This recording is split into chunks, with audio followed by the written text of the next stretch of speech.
What day is it? What day is it? Mike, Mike, Mike, Mike, Mike. What day is it? What day is it? It's hump day. It's hump day. Good morning, friends.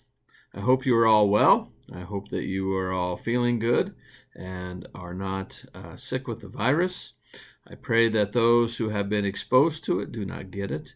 And I pray for all of us who are going through these times, especially those who are quarantining now.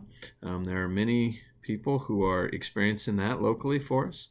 And so I pray for you in your time of quarantine also. Today is a day that is known as Veterans Day.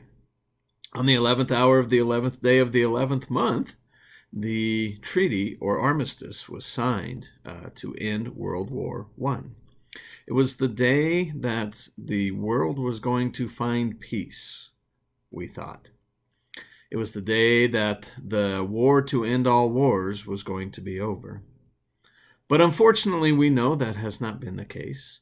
We know that World War II came, and then we've had many other conflicts and wars. We've had many other times in which we have sent our troops into foreign countries. And I know that it is not an easy decision made ever by anyone who has to do that. So today we thank those of you who have served or who have had family members who have served. My family has had a long line of people who served, some in war and some during peacetime. And it got me thinking today in my own family with my father. He had not been married very long when he was drafted. And so he went off to basic training, and my mom stayed here. She went home to live in Hillrose, the big town of Hillrose. And then eventually he was assigned to Fort Meade in Maryland, and they packed up and they went. Two kids from the small town, dad from Brush and mom from Hillrose, and experienced life in the Baltimore, Maryland area. And they had an eye-opening experience. They had many memories. Most of them were good, but I'm sure some of the really horrendous ones they were managed to block out. And as I remember all of those who have gone through this experience of packing up and going and doing your duty and serving, I am so grateful for all of you that have. But I also pray for a time in which maybe we won't need to do this.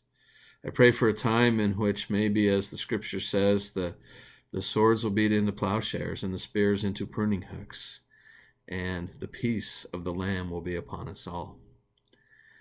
Wars are fought because we become afraid. We are afraid of what others may do to us. And I think there's a reason that one of the most often quoted passages, especially in the New Testament, is we hear, "Do not be afraid," from the Lord. When the angels came to give us good news of the arrival of Christ on that Christmas morn, we also hear the angels say to the shepherds, "Do not be afraid." It's the fear of the unknown that drives us into many conflicts. But there is a constant in our world, and it is the Lord. If we can learn to trust in the Lord, then maybe we can learn to trust in each other. So my prayer for us this day, of Veterans Day, is that we would learn to not make war anymore, that we would learn to not be afraid, that we would trust our brothers and sisters no matter where they live in this world, and that we could learn to get along, that we could learn that we are all created by the same God. We are all alike in many ways, and we are called to love and to serve, not to make war. Prayers for you all, blessings to you all. May you have a wonderful day.